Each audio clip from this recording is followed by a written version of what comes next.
Pip sees that he came to Sutty's house as a kind of servant, to gratify a want or whim and to be paid for it, which is quite different to how he imagined himself, like a surrogate son for Miss Havisham and possible suitor for Estella. It is only now he finally recognises the truth. Pip is more accepting of himself, saying of his complaint to Miss Havisham's unkindness that it was a weak complaint to have made. He accepts his faults. However, his love for Estella does not end, and he says, "You are a part of my existence, part of myself," to her. He is, as always, a hopeless romantic. "And what wind blows you here, Pip?" Miss Havisham remains cold and unfeeling in this chapter, saying, "Who am I, that I should be kind?" and demanding that Pip recognise she had nothing to do with his deception. She only allowed it. It was Pip who deceived himself. Miss Havisham is presented as extremely self-centred, with Pip saying, "I think the endurance of her own trial. She forgot mine, Estella." Miss Havisham is not by nature a cruel person, but she is so tormented that she does not feel the pain of others. However, by the chapter's end, Miss Havisham is resolved in a ghastly state of pity and remorse. She seems to have started to regret the havoc she wreaked on Pip.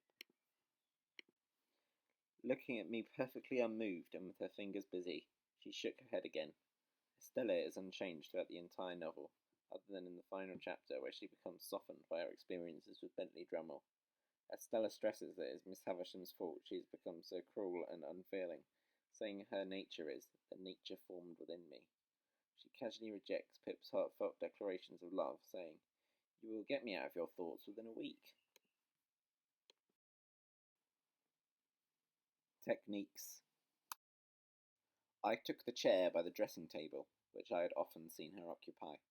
Pip is as unhappy as you can ever have meant me to be at the moment of Miss Havisham, because of Miss Havisham, demanding that Miss Havisham recognises this.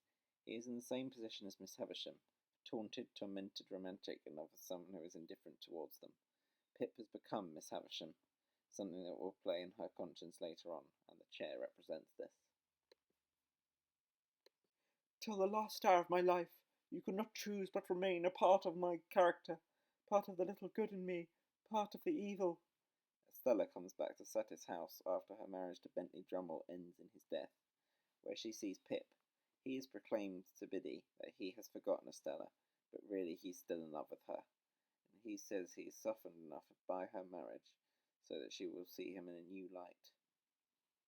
When she says, "We will continue friends apart," Pip says, "I see no shadow of another parting from her," implying that he cannot get Estella out of his thoughts, even now. It's unrelated to Estella and Pip's romantic turmoil, but Pip finds the note, "Don't go home," and this is a cliffhanger, which drives the reader into the next chapter, as was often the case in Victorian novels as they are published in magazines. Miss Havisham says to Pip, "You made your own snares. I never made them." Pip has been telling himself things about Miss Havisham for years, that she's been his benefactor and that she's meant him for Estella, but really she's just been leading him on. He entrapped himself in this delusion. Your own act, Estella, to fling yourself away upon a brute? The wife of Bath is, in many ways, a similar character to Estella, having been brought up by her mother to take revenge on men, just as Estella was brought up by her surrogate mother. They both marry an abusive husband, Estella marrying Bentley Drummle and the wife marrying Jenkin. However, the difference is that the wife loves Jenkin, finding a perverse thrill in being beaten by him, but Estella despises Drummle just as much as she despises other men, and feels she must punish herself for her cruelty towards men.